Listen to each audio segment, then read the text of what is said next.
যে কথাটা বলতে চাই যে যদি লক্ষ্য থাকে অটুট,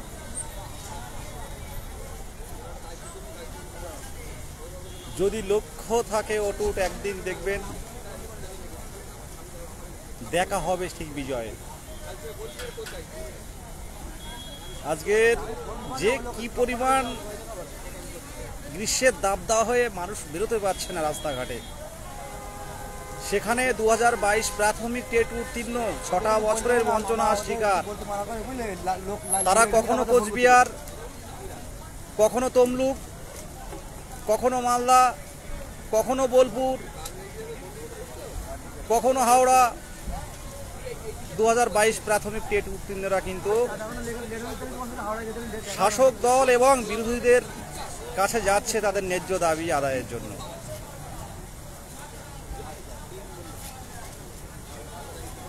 আজকে আমরা ঘর থেকে বেরোতে পারছি না, অনেকেই ঘরেই থেকে যাচ্ছে, এত গরম।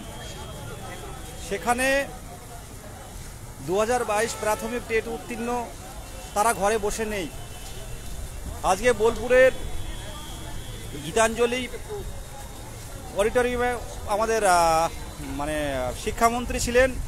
সেখানে বোলপুর থেকে আমাদের অভিষেক, অজয়দা, খৈরুল ভাই এবং শাকিল, তসলিমা, আমাদের যারা 2022 প্রাথমিক টেট উত্তীর্ণ সহযোদ্ধারা গেছিল। তো স্যারকে বলতে হয়নি, শিক্ষামন্ত্রীকে ডিটেলস বলতে হয়নি, আমাদের দেখেই বুঝে গেছেন যে আমাদের দরকার আছে যে বঞ্চনার শিকার প্রত্যেকটা জেলায় জেলায় যেভাবে আমরা এই কর্মসূচি করছি, সেটা কিন্তু শাসক শ্রেণীর জানতে বাকি নেই এবং বিরোধীরাও জেনে গেছে যে 14-17 শুধু 14 আর 9 নিয়েই কিন্তু খেলা হচ্ছে। খেলা মানে কি, 14-9 রিক্রুটমেন্ট হয়ে যাচ্ছে আর 22 বসে বসে দেখছে। যার ওএমআর আছে, প্রত্যেকটা ক্যান্ডিডেটের ওএমআর আছে। আজকে পশ্চিমবঙ্গে দাঁড়িয়ে কোনো প্রাথমিক টেট উত্তীর্ণ বলতে পারবে না যে আমার ওএমআর আমার কাছে আছে। সেটা একমাত্র 2022 প্রাথমিক টেট উত্তীর্ণ যারা আছে বঞ্চিত, তারাই বলতে পারবে। আর আজ তারাই বঞ্চিত, আজ তারাই কখনো মালদা, কখনো দিনাজপুর, কখনো বোলপুর, কখনো কোচবিহার, কখনো বীরভূম, তারাই কিন্তু আধিকারিকদের কাছে যাচ্ছে, ডিপিএসসিতে যাচ্ছে, আধিকারিকদের কাছে যাচ্ছে, তারা বিভিন্ন মন্ত্রীদের কাছে যাচ্ছে আমাদের বিষয়টা তুলে ধরার জন্য, যাতে শূন্যপদটা বেশি আসে। আমরা 14 এবং 9-এর ব্যাপারটা দেখছি, বিভিন্ন মিডিয়াতে দেখছি এবং ডাইরেক্ট কেসও দেখছি, শুনানি দেখছি। তো সেই জায়গায় দাঁড়িয়ে বঞ্চনার শিকার কিন্তু দিন দিন আমাদের আরও বেড়ে যাচ্ছে। আমরা বঞ্চিত, আরও বঞ্চনা শিকার আমরা হয়ে যাচ্ছি। কিন্তু এই জন্য আজকেও দেখুন, আজকে এই শিয়ালদায় আছি আমি, তো কোনো দিক থেকে কিন্তু একটু হলেও ত্রুটি রাখছি না। আজকে আমরা 2022 প্রাথমিক টেট উত্তীর্ণ ডিএলএড ঐক্য মঞ্চ, আমরা ঘরে বসে নেই, আমরা রাতেই ঠিক করি 23 জেলা মিলে, 23 ডিস্ট্রিক্ট মিলে ঠিক করি কাল কার কাছে দেখা করব আমরা। আর শিক্ষামন্ত্রী তো কাল বনমন্ত্রী, শেষ মন্ত্রী, বিভিন্ন মন্ত্রীদের কাছে এবং বিরোধী দলের যারা দাঁড়িয়েছে তাদের কাছেও কিন্তু আমাদের বঞ্চনার কথা তুলে ধরছি, একেবারে বসে না থেকে করতে হচ্ছে।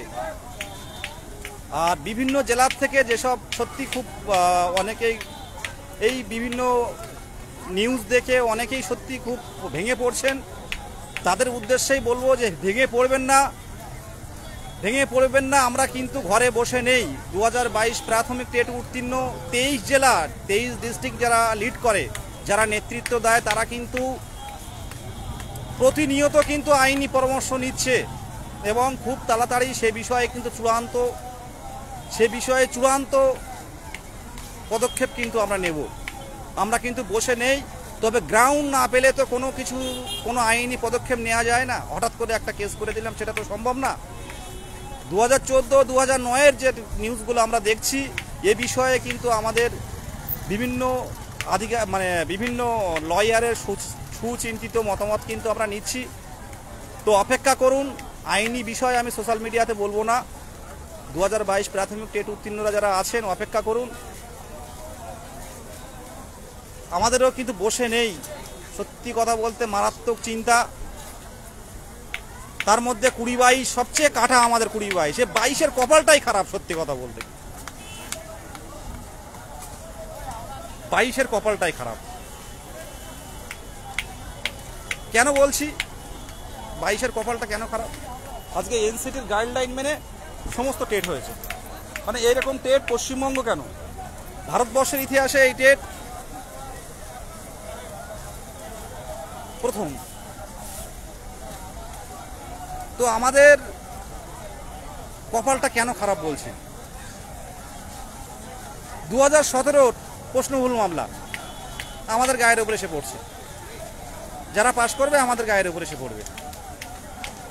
2022 প্রশ্নভুল মামলা আমাদের গায়ের উপরে এসে পড়বে। তাহলে যারা 24 মাসের ডিএলএড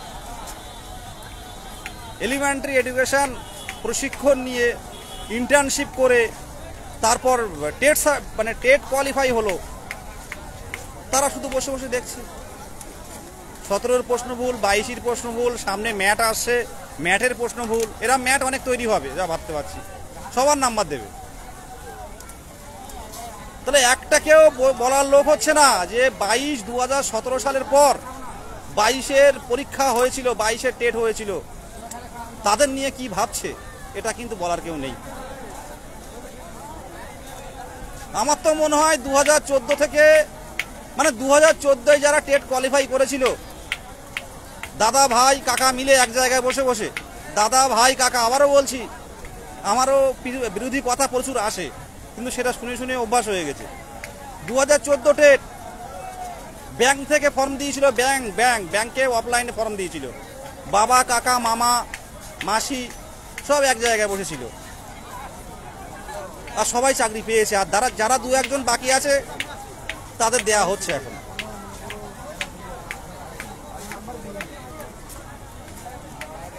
দেখুন 14 যারা চাকরি পাচ্ছে, দেখুন এক বাড়ি 2-3 জন করে বাবা ভাই মামা কাকা একসাথে বসে ওই ফর্ম তুলে পরপর তাদের সিট দিয়েছিল, একই মোমেমার করে সব পাস করে গেছে।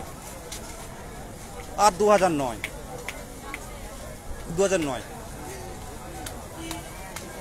আবার 2022-এর প্রশ্ন ভুল, 2017-এর প্রশ্ন ভুল।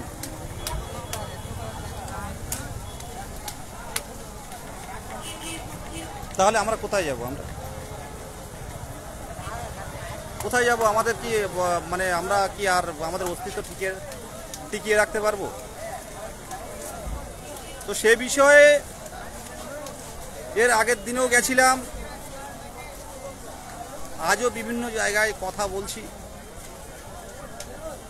তার সাথে সাথে 23টা জেলায় যারা আছে বিভিন্ন ডিস্ট্রিক্টে, আজ বোলপুর, কাল তমলুক, তারপরের দিন ঝাড়গ্রাম, তারপরের দিন কোচবিহার, এমন করে করে বিভিন্ন আধিকারিকদের সাথে কথা বলছি। তো একটা কথা আমি বলবো, যদি লক্ষ্য থাকে অটুট,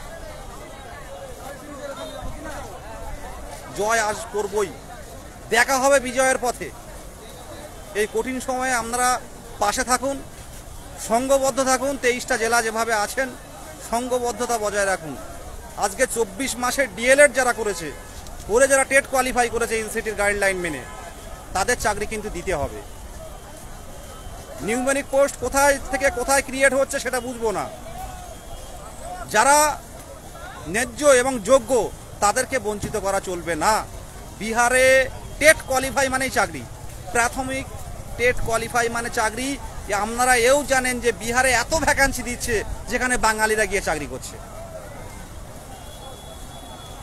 যেখানে প্রত্যেকটা জায়গায় বলা হচ্ছে যে বাংলা যেটা করে আগামী দিনে ভারত সেটা অনুসরণ করে। আমরা চাইছি সেটা কিন্তু করতে হবে। এই পর্ষদ, ডিপিএসসি, এটা আমাদের জন্য তৈরি, এগুলো আমাদের জন্য তৈরি। আমরা বঞ্চিত হলে হবে না। আমরা কোনো সরকার বিরোধী বা কোনো বিরোধীদের সাপোর্টে কিন্তু কথা বলছি না। আমরা বাংলার সৃষ্টি, বাংলার সন্তান, আমরা বাংলার শিক্ষক। আমরা তাই বলবো, নীরব আছি মানে এই নয় যে নীরব আছি মানেই যে হেরে গেছি, তা কিন্তু নয়। নীরব থাকতে হয় মাঝে মাঝে। 20-22টা মিটুক আর ভোটটা মিটে যাক। শ্রদ্ধেয় গৌতম পাল মহাশয় বারবার বলেছিলেন যে 20-22টা মিললে আমি কি করি আপনারা দেখবেন। স্যারের স্বপ্নের টেট, গৌতম স্যারের স্বপ্নের টেট এটা। বারবার যতবার গেছি বারবার রিকোয়েস্ট করেছি, স্যার আপনি এই টেটটা নিয়ে সারা বাংলাকে দেখিয়েছেন। যখন চারিদিকে দুর্নীতির আলো সবাই দেখতে পাচ্ছিল, সত্য কি মিথ্যা তা নিয়ে আমি কমেন্ট করব না, সেই সময়ে কিন্তু বাংলায় এই টেটটা 2022 সালের প্রাথমিক টেট করে দেখিয়েছিলেন। সারা বাংলার বাহবা, মানে বাংলার সাধারণ মানুষরা বাহবা দিয়েছিলেন। সেই টেট কিন্তু 20,000 ভ্যাকান্সি দিলে সম্ভব না। সেই টেটে যারা বঞ্চিত হয়ে আছে, চুপচাপ আছে। আজকে যদি আমরা বলি, আজ যদি এখন বলি আন্দোলন করতে হবে, 1000 জন আন্দোলনে নামাতে পারি।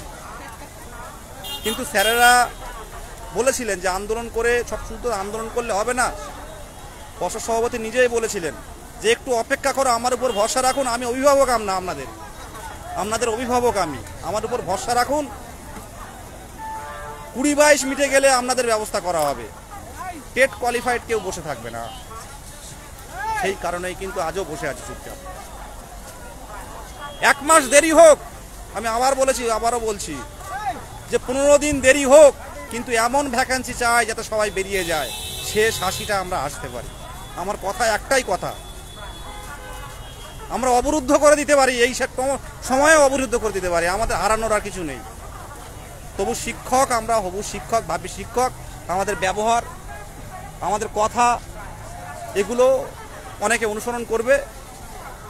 তো আমাদের মুখের ভাষা, আমাদের চলা, আমাদের আচার ব্যবহার এগুলো ঠিক রাখতে হবে। পর্ষদ সভাপতির কথা অনুযায়ী এখনো পর্যন্ত আমরা চুপচাপ বসে আছি অপেক্ষায়। তবে খুব তাড়াতাড়ি আমরা যে এখন বর্তমানে যেসব নিউজগুলো আপনারা দেখছেন, খুব তাড়াতাড়ি আমরা স্টেপ নেওয়ার চেষ্টা করব। খুব তাড়াতাড়ি আমরাও আমাদের বঞ্চনার কথা তুলে ধরার চেষ্টা করব। এটুকু বলার, এই এখন বাড়িতে যাচ্ছি। তো জানেন ভালো করে যে প্রত্যেকটা জেলার ছেলেমেয়েরা, প্রত্যেকটা জেলার হবু শিক্ষক শিক্ষিকারা কিভাবে খাটছে, এ নতুন করে বলার কিছু নেই। ভালো থাকবেন আর সবাই পাশে থাকুন, সংঘবদ্ধ থাকুন, এটুকু বলার। সবাইকে আবারও সংগ্রামী অভিনন্দন, সাথে থাকুন, আমরা বসে নেই। সব সময় কিন্তু আলোচনা, কিন্তু 2022 প্রাথমিক টেট কি করে তাদের বঞ্চনা থেকে মুক্তি পাবে, কি করে তাদের স্বপ্ন বাস্তবায়িত হবে। অবশ্যই বিজয়ের পথে অবশ্যই দেখা হবে। নমস্কার।